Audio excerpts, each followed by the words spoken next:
Hey guys, and welcome back to this channel. In this video, I'll be showing you guys why this was the best Dress to Impress update.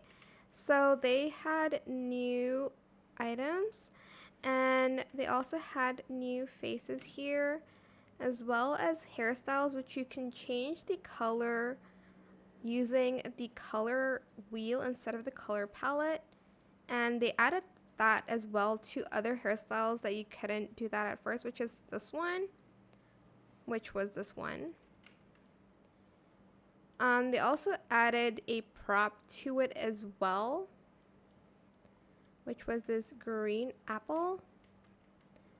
And they also added a new nail tech, which everybody hates because of the Lana lore. And you also get to go to this room. There's like this secret message, or like, I don't know, something hidden, but yeah, that is pretty much it really. I hope it was helpful for you guys. Don't forget to like, comment, share.